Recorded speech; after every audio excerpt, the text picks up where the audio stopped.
자, 오늘 저희가 함께 깊이 파고 들어볼 자료는요. 바로 성경의 마태복음 19장입니다. 이 장을 읽다 보면 뭐랄까 마치 롤러코스터를 타는 기분인데요.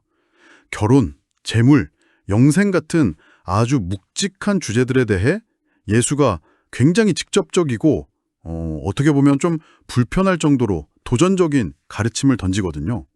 오늘 저희의 미션은 이 가르침들이 당시 사람들의 상식을 어떻게 뒤흔들었는지, 그리고 21세기를 살아가는 당신에게는 어떤 질문을 던지는지 한번 생생하게 파헤쳐보는 겁니다. 맞아요. 마태복음 19장은 예수의 말씀 중에서 가장 많이 인용되는 구절들이 있으면서도 동시에 가장 쉽게 오해받는 부분들이 딱 모여있는 곳이기도 해요.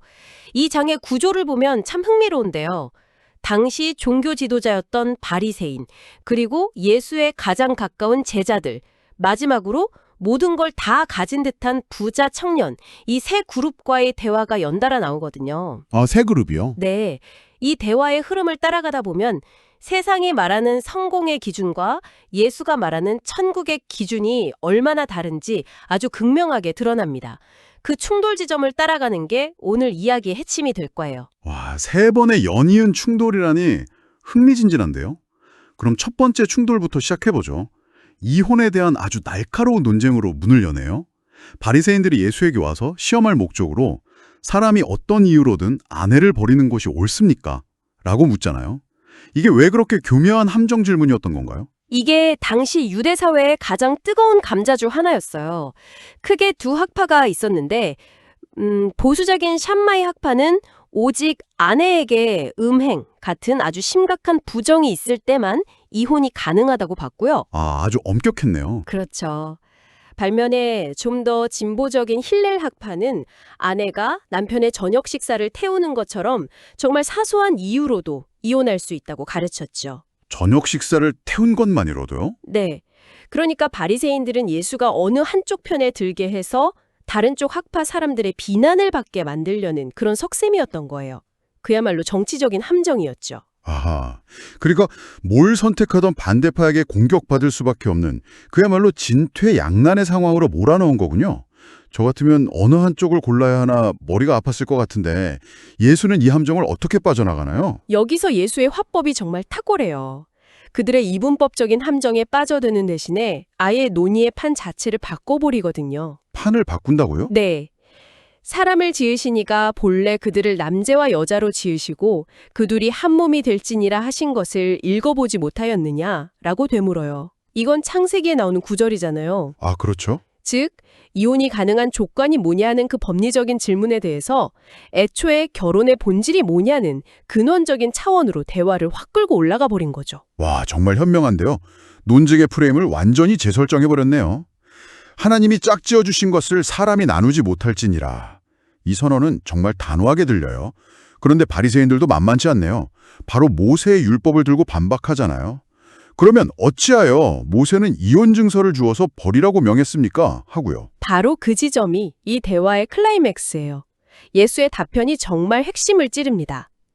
모세가 이혼 증서를 허락한 것은 너희 마음의 완악함 때문이라고 말해요. 마음의 완악함 때문이라. 네, 이게 무슨 뜻이냐면 이혼법은 하나님이 원래 원하셨던 이상적인 계획이 아니라는 거예요. 그건 이미 인간의 죄성 때문에 깨져버린 현실에 대한 어쩔 수 없는 차선책이자 현실적인 양보였다는 거죠. 아하. 하나님의 본심은 창조 때의 원리, 즉 영원한 연합에 있었다는 걸 다시 한번 분명히 하는 겁니다. 그렇군요. 이상과 현실의 차이를 명확히 짚어준 거네요. 그러면서 음행이라는 아주 제한적인 예외를 빼고는 이혼 후 재혼하는 것을 간음이라고까지 규정하시는데 이건 당시 기준으로 보면 정말 파격적인 선언이었을 것 같아요. 엄청나게 파격적이었죠. 당시 어떤 랍비의 가르침보다도 훨씬 더 엄격하고 근본적인 기준이었으니까요. 그 증거가 바로 옆에서 듣고 있던 제자들의 반응이에요. 맞아요. 제자들 반응이 정말 솔직해서 재밌어요. 만일 이럴 바에는 차라리 장가들지 않는 것이 좋겠습니다. 라고 하잖아요. 요즘 말로 하면 아니 결혼의 책임이 이렇게 무거울 거면 그냥 비혼으로 살래요 하는 거나 마찬가지 아닌가요? 하하, 정확해요. 그만큼 예수의 기준이 충격적으로 느껴졌다는 거겠죠. 네. 제자들의 이 볼멘 소리가 오히려 예수의 가르침이 얼마나 급진적이었는지를 생생하게 보여주는 장치인 셈이죠. 이어서 예수가 고자에 대한 비유를 드는 것도 흥미로운데요. 천국을 위해 스스로 독신을 택하는 사람도 있다고 언급하시면서 결혼이든 독신이든 중요한 건 하나님 나라를 향한 전적인 헌신이라는 점을 암시하세요. 아, 어떤 삶의 형태를 택하든 그 무게를 감당해야 한다. 바로 그겁니다. 알겠습니다. 이렇게 아주 복잡하고 무거운 어른들의 관계에 대한 논쟁이 끝나자마자 갑자기 분위기가 확 바뀌어요. 사람들이 어린 아이들을 데려오는데 제자들이 막 꾸짖으면서 막아서잖아요. 이 장면은 왜 갑자기 등장하는 걸까요? 앞선 논쟁이랑 너무 대조적인데요? 그 의도적인 대조가 바로 핵심이에요. 한번 생각해 보세요. 방금 전까지 제자들은 율법, 조건, 책임 같은 아주 복잡하고 어른스러운 주제의 대화를 들었잖아요. 네, 머리가 아팠겠네요. 그쵸. 그들의 머릿속은 아마 중요한 신학적 논쟁으로 가득 차 있었을 거예요. 그런 시각에서 볼 때 아이들은 그저 예수의 중요한 사역을 방해하는 귀찮은 존재였을 뿐이죠. 세상적인 중요도에 잣대를 들인 거예요. 아, 제자들은 여전히 세상의 서열, 힘의 논리 같은 것에 갇혀 있었던 거군요. 그런데 예수는 그들의 생각을 완전히 뒤집어 버리네요. 맞아요. 어린아이들을 용납하고 내게 오는 것을 금하지 말라. 천국이 이런 사람의 것이니라. 라고 말씀하시죠. 이건 정말 혁명적인 선언이에요. 천국은 종교적인 지식이 많거나 사회적 지위가 높거나 율법을 잘 지키는 어른들의 것이 아니라는 거예요. 그럼 누구의 것이라는 거죠? 오히려 어린아이들처럼 스스로를 낮추고 전적으로 의존하고 순수하게 신뢰하는 사람들의 것이라는 거죠. 그러고 보니 어린아이의 가장 큰 특징이 바로 의존성이잖아요. 스스로 할 수 있는 게 없으니까 부모를 온전히 믿고 의지하죠. 결국 복잡한 율법 논쟁보다 그런 순수한 믿음이 천국에 더 가깝다는 걸 보여주시는 거군요. 이게 앞서 말한 가치관의 전복? 그 두 번째 충돌이네요. 네, 바로 그거예요. 첫 번째 논쟁에서 결혼에 대한 세상의 통념을 뒤집었다면 두 번째 이 짧은 일화를 통해서는 누가 더 중요한가에 대한 세상의 서열을 뒤집으신 거죠. 이 흐름을 기억하면서 세 번째 이야기로 넘어가면 이 장 전체의 메시지가 훨씬 더 선명하게 보일 겁니다. 부자 청년 이야기로 넘어가 보죠. 이 청년은 앞선 아이들과는 정반대의 인물 같아요. 젊고 부유하고 심지어 무슨 선한 일을 하여야 영생을 얻겠습니까? 라고 묻는 걸 보니 종교적으로도 아주 열심이었던 것 같고요. 겉으로 보기엔 정말 완벽한 엄친아 아닌가요? 맞아요. 스펙만 보면 완벽하죠. 예수께서 십계명의 몇 가지를 언급하시자 그는 이 모든 것을 제가 다 지켰습니다 라고 자신 있게 대답하거든요. 그런데 흥미로운 건 그러고 나서 그가 아직도 무엇이 부족합니까? 라고 되묻는다는 점이에요. 이 질문 안에 그의 공허함이 담겨 있어요. 율법을 완벽하게 지켰다고 생각하는데도 여전히 영생에 대한 확신이 없고 무언가 채워지지 않는 갈증을 느끼고 있었던 거죠. 그 지점이 중요하군요. 스스로도 뭔가 빠졌다는 걸 느끼고 있었네요. 그리고 바로 그 지점을 예수가 정확히 꿰뚫어 보시는군요. 네 소유를 팔아 가난한 자들에게 주라. 그리고 와서 나를 따르라. 이건 그냥 기부 좀 하라는 수준의 조언이 아니잖아요. 전혀 아니죠.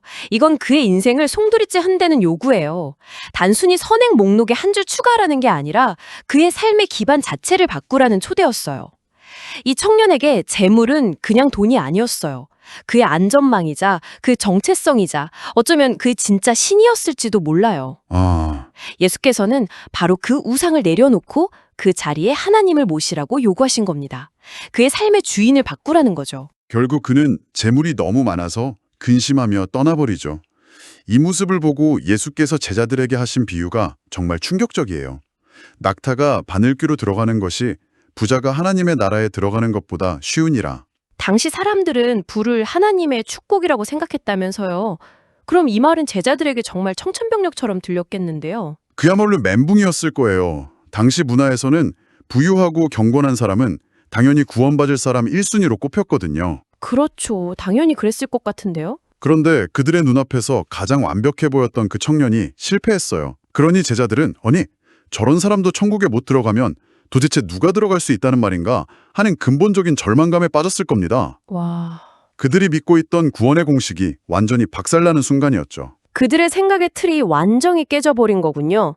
구원이란 인간의 노력이나 조건으로 성취할 수 있는 게 아니라는 걸 극명하게 보여주신 거네요. 네, 인간의 힘으로는 불가능하다는 선언이죠. 제자들이 절망에 빠져 그런즉 누가 구원을 얻을 수 있습니까? 라고 물었을 때 예수의 대답이 바로 2장의 핵심 메시지와 연결됩니다. 사람으로는 할 수 없으되 하나님으로서는 다 하실 수 있느니라. 아, 결국 다시 원점으로 돌아가는군요.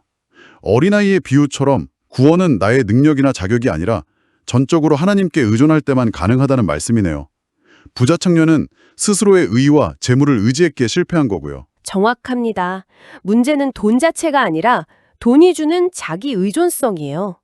이만하면 됐다는 영적 만족감이 하나님을 의지할 필요를 느끼지 못하게 만드는 거죠. 아, 그렇군요. 구원은 바로 그 반대, 즉 나는 아무것도 아닙니다라는 영적인 가난을 깨닫는 데서 시작된다는 것을 이 세 번째 충돌을 통해 보여주시는 겁니다. 이 엄청난 대화를 듣고 있던 베드로가 불쑥 끼어드는 장면도 정말 인간적이에요.